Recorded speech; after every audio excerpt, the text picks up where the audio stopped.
Okay, good morning, good afternoon, good evening, whatever time you're watching this. I am E.B. Lewis, and I'm over a friend's house, one of my mentees, and she basically asked me to come and show her how I paint, and we had a discussion about the process of working without fear. And what I witnessed was that largely a lot of people who actually work in this medium, one, work in fear of making a mistake. And the way it becomes evident in the work is that you have this painting that looks struggled, it looks forced, it has no spontaneity in it, and it has no saturation. It's light and it's overworked because it's layered, because you don't want to make a mistake. So using these crude tools, I am not in my studio, but so we're going to basically rectify that once I leave. We're going to take her straight to Dick Blick's and buy some good brushes. But right now, these are what I have. The paints, artist grade paints. And she doesn't have many colors here. So we're going to work with the primaries, and that's okay because you can pretty much get everything with the primary colors. You know, your blue, your red, which I guess she has, that's a gouache. And this is the closest red we're going to get. And so we're going to just start with these things here. When we work in watercolor, the medium is water. But you don't use something like that for watercolor. This is what you use if you want to paint in watercolor. A bucket. You know, and we're ready to go. So one of the things is I'm finding when I look at her palette, now some of these paints I've already put in myself. I squeezed that in, and what she looked at me and was like almost lost her mind. She was kind of, what are you doing? You're wasting all my paint. No, the paint that's left in the tube is wasted. So what happens is that when you're trying to paint in this medium and you're trying to take this paint and bringing it to a level where you actually can paint and put color on paper, you start to bring water to the paint, and you want to this is your source, and then you're going to take this, get this up, because as I said, the water that is wasted in the tube, left in the tube, is what's wasted. What needs to happen is that this was next to me, as you see there, a little glob, that's probably about a quarter of the tube, or some cases a half. I actually like to put half or full tube in my little wells there, but this is it. So when you're working with this, trying to get this up, this, and you're putting it from here to here, what you're working with is pretty much color T. And the T is not going to get you what you're trying to achieve. It's going to get you color T. I want to see what happens now when we take this and put what we're trying to get saturation with this little dab of do ya, which is definitely not going to do ya. And we put this down, and we're trying to get saturation. And it's impossible to get saturation. By the time we get this down to where we're trying to get and possibly get saturation, it'll be gone, it'll disappear, it'll vanish. And this is about as deep a color you're going to get. And that is not going to do it. So what happens is, in order to get the color that we want, we're going to take and squeeze this into there. This is not the red, but this is as best that we're going to get. As good as it gets, as they say. So I'm going to take this and put this in another little thing here. I just want to show you how much paint. I know many of you are sitting there going like, what? No, this is what? No. Okay, calm down. This is fine. But that's how we actually start. Now we have some pigment to work with, and we're going to take and we're going to build from this and build into that. And now what we'll get is saturation. And this is working not in fear, but in process, and not being afraid of making a mistake. That's what you want. There's a saying that goes, creativity is allowing oneself to make mistakes. The art is knowing which ones to keep. And so we don't care if you make a mistake. That's what we're doing. We're having some fun. And so now we have the saturation. So now when we put this down, look at that. That's saturation. That's saturation of color. And we really have color. And if we want to get to that point, that's what the water's for. We can now add water to this down in your palette, and we can get as light as we want.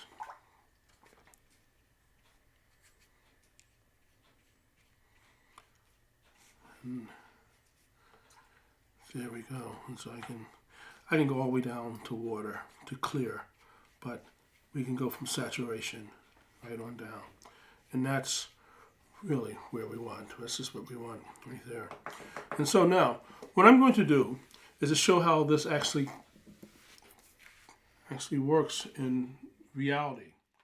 We're going to take this book. This is a book of mine, Preaching to the Chickens, that we had available here, so I can actually show and demonstrate what happens when we go, how do we move from color like this to gradual go into full saturation, and not build it and make it immediate. And how do you start? You always start from the back to front.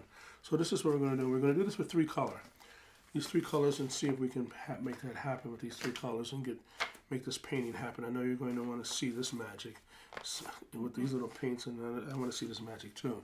So I'm going to draw a little chicken here, a little quick little bird here, and then go like this, and it has there's one there, chicken there, and there's a chicken here. I guess during this book I became quite familiar with chickens, and so I kind of had to get a sense of how they move and how they fit and feel. That's a strange one there, but that's why I'm trying to move this a little quicker here, and for the sake of time, I don't know if we're on the clock, but you know, let's see what happens here. Yeah, we're good. So now we're going to take and move this to this board, and we're going to tape this down on this board on the other side. And then I'm going to take some masking tape. Now, if you're going to tape, I suggest that you actually get what's called alligator board, where you're actually able to staple into this. You won't be able to staple into this. So you get a board that is kind of has like balsa wood that allows you to actually put staples into it, and most importantly, able to retrieve the staple. So now, what we're going to do is first we need to mix this color. And so we have wonderful empty palettes here. And so the first color that I'm going to try to achieve is this kind of off-white there. And how do you do that? Let's see. Well, they say that every color is able to be achieved out of using just the three primaries. And so we'll see what happens if we try to get that color there. We need yellow. And this little dab of do you there in that pan is not going to do you, so close your eyes, Kim. I'm going to put some color in that pan there for you. There you go. Now we're cooking with gas. We're cooking with cotton paint there. Whatever. There you go. So now we're going to take and we're going to bring some. We're going to get that color there, so I have to get this in here. Need to make sure I need to mix enough of it. That little dab of do you would have never got you there. And so we're going to make this and grade that up there. And see if this lizard is going to get me there. The lizard is coming closer. Yeah, it's getting there. Let's see what we have. If we get that there, and test that. It needs to be a little cooler, a little warmer, a little too much warm, a little cool again, and then let's see what happens. Oh, that's very close. Yeah, that's very close. Magic! Color, man, it's an amazing thing. You learn how to do this by just playing in color. You know, taking that time where you're sitting there playing with your little phone, and put the phone down and nicely pull out some paints and have some fun. Ah, there we go. All right, so now, let's see if we're there. Let's see if we're there. We're there. Yeah, we're there. That's good. That's beautiful. Let's see, watch this. See, I guess that light. Yeah, that's beautiful. So now, I do often talk to myself there in my studio, so this is not uncommon. So now, I'm going to then take and build up my green with these colors here and get this saturation there. Really good there. So yeah, I'm not worried about making a mistake. I'm not worried about, accidents. I want accidents to happen, actually. Which cannot happen. Kim and I have this discussion all the time about, and you see what I just did? I took that brush right into a yellow. I adulterated that color. That's okay, because it can go right back to yellow again. I require this. I shouldn't have to go this far to get this much because it's watered out, really, the pigment, and so the density of color is not there. The pigment is not pure pigment, and so I'm having problems getting it and letting it and staying, and so it's becoming watered out, and so I'm going back and forth, mixing this like this, and that's why, because it's inferior color, inferior paint, really. Yeah, if I had, regular paint, I would have gotten there already. And like I said, I'm adulterating this color, that's okay. And I love that because I love these paints that happen in here, these stains that happen in this color. That I will be able to use because this requires an enormous amount of speed.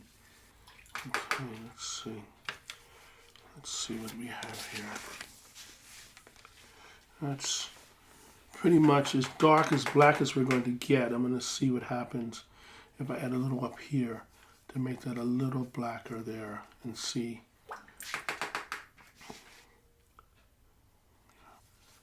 Okay, we got this with 3 colors. 3 primary colors. But look at that. That's just beautiful. Love that. So now, the problem I'm going to face in doing this piece here is that this is the largest brush I have, and that's why oftentimes I see is that students will use the wrong size tool for the job, and this is the wrong size tool, this is even the wrong size tool. So to do a piece this size, you need a much bigger brush, and that's why you pay the money to pay for a Kolinsky, a Series 7 Kolinsky, because you got a nice ball of brush bristle there that comes to a very amazing point. And so you can do all this and paint, and then at the end, when you need to get your detail, you can keep the same brush in your hand and get the detail that you need. So now I'm going to start painting here. I don't nearly have enough, but we'll just do enough to see what I'm talking about to get you to that point. Here we go. I'm painting wet on dry out of issues of control, and that this is the different process. Wet on wet is a whole different process, and you lose control, the kind of control that I'm trying to achieve. My paper needs to be dry. And you see I'm mixing as I go, but I'm getting that. And I'm painting background.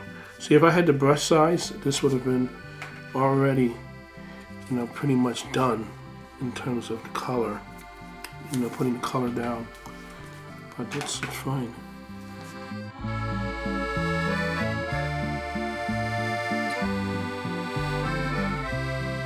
And you see the speed.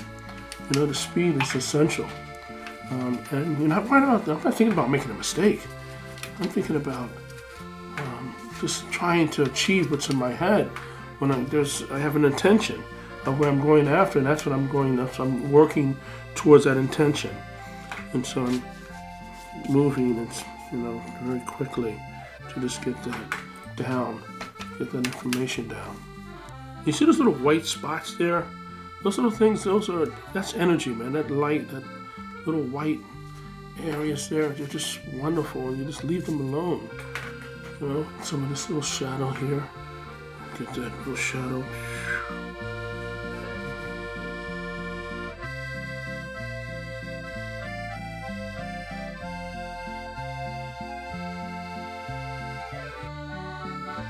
And then I'm going to go into the green, a gradual green. And again, here. Oh, now I'm having fun. Oh my God, Joe, this is good stuff. Even with inferior products, yeah. Because, you know, you make them work. You make them work for you. And then, oh my God, Joe, this is starting to really feel good. You know, I'm gonna go up here and start putting this in. And getting my green in that. Getting there. Getting my green.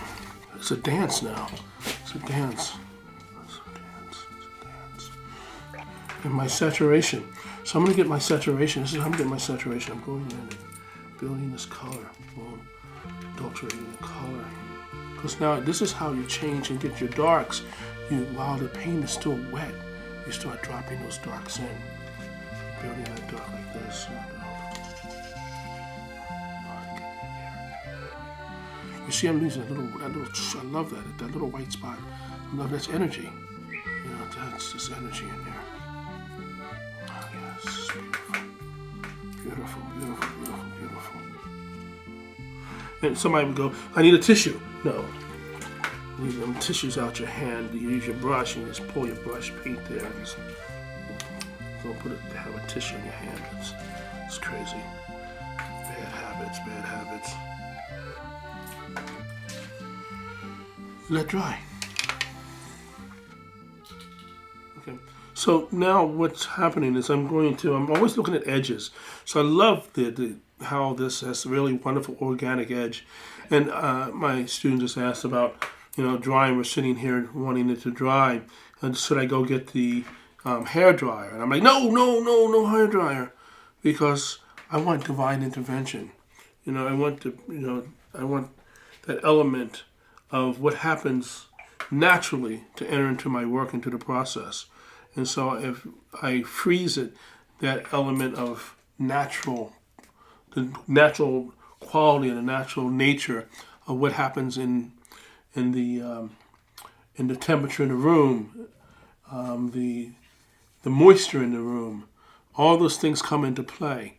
And so the other thing now I want to come back into this piece and show you, while the painting is still wet, that is when you add a color to get the density, because you'll see it drying a little differently, and you'll realize it's drying lighter, especially because of this inferior color, this inferior, not color but pigment. And so this is the time, even if I was working with, you know, really good paint, I'm still going to do this. I'm still going to go back and add my color into the pigment, into the paint, so I can get the saturation. And so that saturation becomes essential, and that's how I get it while the pigment is still wet. Soon as you let that pigment dry, then you go back to layer to make it darker, you lose the spontaneity of the watercolor. You don't have that energy in it that you see here now. And so you really want to, you know, the optimal watercolor is one that is achieved in the initial wash. And so, which is almost impossible to do it unless you're just like really working like this and saying, this is what my intention. But this is the optimal watercolor. Because the way pigment works, the way watercolor works, it's a translucent pigment, transparent, and light filters through the pigment, hits the paper, and then bounces back. And so what happens when you start to put a color over, let dry, and put another color over, let dry, you lose that bounce. You lose that light reflecting through the pigment and bouncing back. This will always do, this is the way it's the optimal way of achieving that spontaneity. So the painting never looks overworked. Even though they don't, the person seeing the process understands how it was achieved. But at the end result, when someone looks at the painting on the wall, they have no idea that it was achieved in that manner. All they see is a very spontaneous piece of work that they respond to, and it has a wonderful feel. And I think you actually feel that. And so this paper is inferior because I'm seeing that it has a sizing on it that is not allowing my pigment to actually stay. So I have to go back again and again and again, and it's moving to the sides, as you can see, and so I'm losing that density because the pigment and the paper is not good. And good paper, well, that's the reason you pay for the good paper, because the good paper is going to allow, it's going to get a better result. The result is just going to be significantly better. But I'm seeing some things that are happening in this cheaper paper that is actually surprising and wonderful, and it might be something that you might want, actually. That's one of the things that happens. You play with your paper and stuff like that. You play with your products, the things that you have available, and you test, and you might get something that surprises you. Like this, the paint is kind of coagulating in a sense and breaking up, and it's kind of nice, and I'm loving the texture on that. But I'm losing my intensity. I'm losing the intensity. I'm losing the saturation in that piece there. So I'm just going to let this actually sit here and see what happens. Okay, so I'm painting the chickens now. This, this is really kind of just, and again, I'm only using 3 colors, so I'm not going to add more to it than that. And this is not the brush. I'm going to use the tools, the right tools. It's just really about the right tools. And I don't know if you noticed what I just did there. If there are colors, the reason I leave my palette like this, and I love my palette like this, is because there are things that are happening there that dried from previous painting that I can now use. I can go back in this and use that color just by wetting it, and now I can go back and get that color that I can use into the piece. So I love having, a dirty palette, so to speak. And I'm making, so now I'm getting some of these colors here to get brown. How do you get brown? Watch me. Just having done this thousands of times.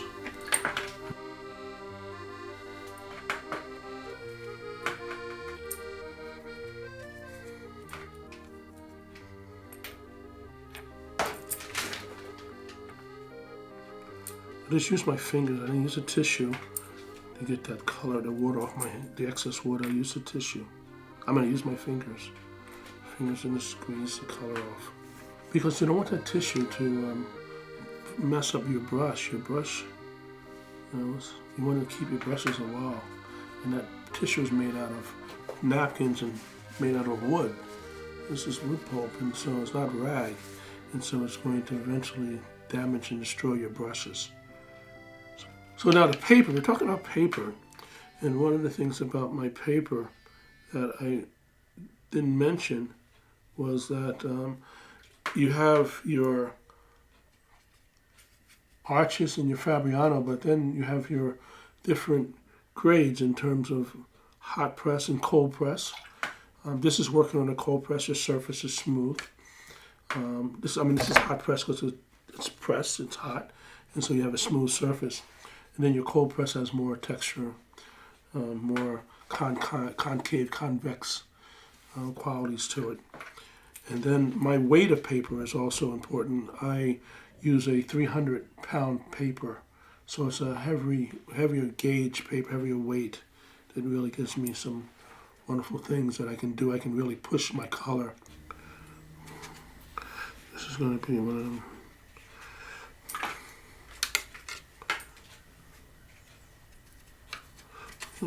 Little red color. Chickens, I love chickens. They have wonderful color in them, and the variety is amazing. Beautiful variety of color.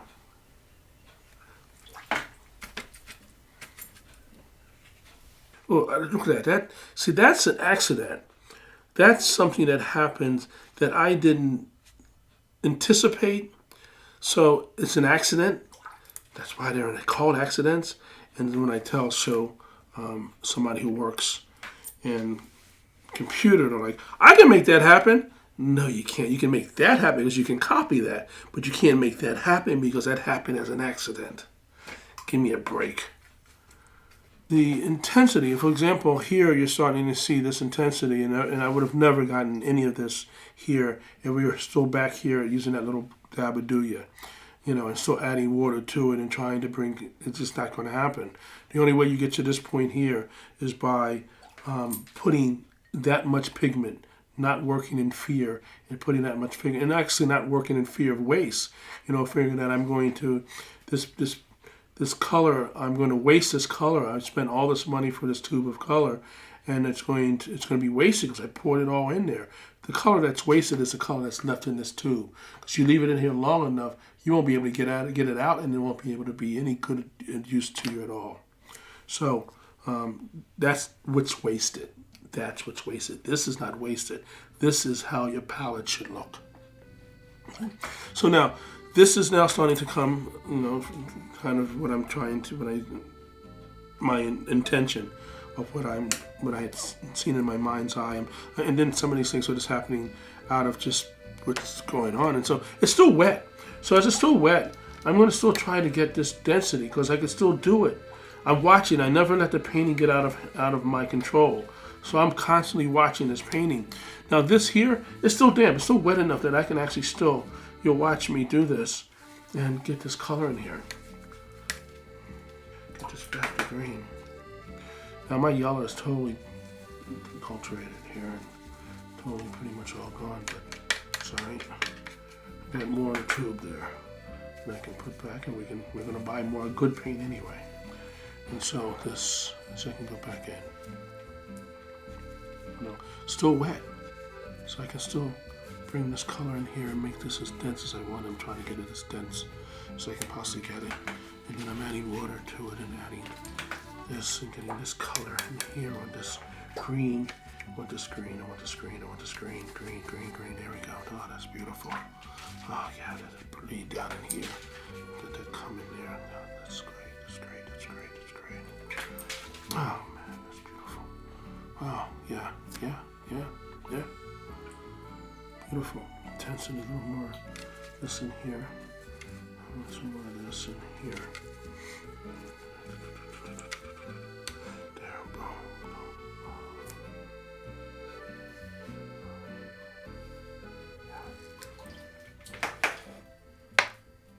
Very nice. So one of the things that I want to then show, this is, you show how I build that. This is what I'm building to. So this is what happens when you have the good paper and that saturation. And this is a cheaper paper, cheaper, inferior pigment. But actually, the result is still very nice, quite nice.